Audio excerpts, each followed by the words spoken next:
Hello കുട്ടീസ്, വളരെ രസകരമായിട്ടുള്ള ഒരു പഠന പ്രവർത്തനമായിട്ടാണ് മിസ് ഇപ്പൊ വന്നിരിക്കുന്നത്. നിങ്ങളുടെ ടെക്സ്റ്റ് ബുക്കിൽ തന്നെ ഉള്ളതാണ്. നമുക്ക് 3 ലക്ഷ്യങ്ങൾ ഇവിടെ കൊടുത്തിട്ടുണ്ട്.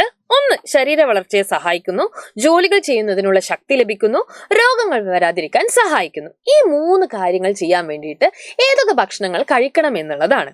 അപ്പൊ ശരീര വളർച്ചയെ സഹായിക്കുന്നത് സത്യത്തിൽ ആരാണെന്ന് അറിയാവോ നിങ്ങൾക്ക്? പയറുവർഗ്ഗങ്ങളും പാലും ഇറച്ചിയും മീനും മുട്ടയും ഒക്കെയാണ്. അപ്പൊ നോക്കിക്കേ, എങ്ങനെ കണ്ടുപിടിക്കുന്നു വെച്ച് കഴിഞ്ഞാൽ ഈ ഒരു ബലൂണിന്റെ അറ്റം എവിടേക്ക് എത്തുന്നോ ഇതാ നോക്കിക്കേ, ഇതാ നമ്മളിങ്ങനെ സൂക്ഷിച്ച് വരച്ചു കഴിഞ്ഞാൽ ഈ ബലൂണിന്റെ അറ്റം എവിടേക്ക് എത്തുന്നത് നോക്കിക്കേ, നിങ്ങൾ ഇതാ ഇവിടേക്കാണ് അല്ലെ എത്തുന്നത്.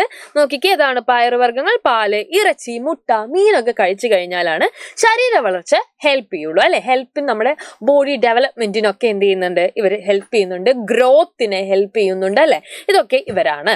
ഇനി അടുത്ത് നോക്കിക്കേ, ജോലികൾ ചെയ്യുന്നതിനുള്ള ശക്തി ലഭിക്കാൻ വേണ്ടിയിട്ട്, എനർജി കിട്ടാൻ വേണ്ടിയിട്ട് അല്ലെ. ആ ഒരു എനർജി കിട്ടാൻ വേണ്ടിയിട്ട് ആരെയാണ് നമ്മൾ കഴിക്കുന്നത്? അപ്പൊ ദാ ഞാൻ നേരെ ഇങ്ങനെ പോവാണ്. പോയി നോക്കിയപ്പോ ദാ നോക്കിക്കേ, ആരെ കഴിക്കുമ്പോഴാണ് കിട്ടുന്നത്? ധാന്യങ്ങളും കിഴങ്ങു വർഗ്ഗങ്ങളും കഴിക്കുമ്പോഴാണ്. അപ്പൊ അടുത്ത ആളെ നമുക്ക് നോക്കാം അല്ലെ. രോഗങ്ങൾ വരാതിരിക്കണമെങ്കിൽ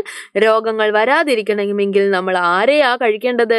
നോക്കിക്കേ, പഴങ്ങളെയും പച്ചക്കറികളെയുമാണ്. അപ്പൊ നല്ല രസകരമായിട്ടുള്ള ഒരു ആക്ടിവിറ്റി ആയിരുന്നു അല്ലെ ഇത്. അപ്പൊ ഇതുപോലത്തെ കുറെ ആക്ടിവിറ്റികൾ ടെക്സ്റ്റ് ബുക്കിലുണ്ട്. അപ്പൊ മക്കളെ എന്ത് ചെയ്യുക, അതൊക്കെ ഒന്ന് ചെയ്യാൻ നോക്കാം. അടുത്തൊരു വീഡിയോയിൽ വീണ്ടും കാണാം. അതുവരെ ബൈ.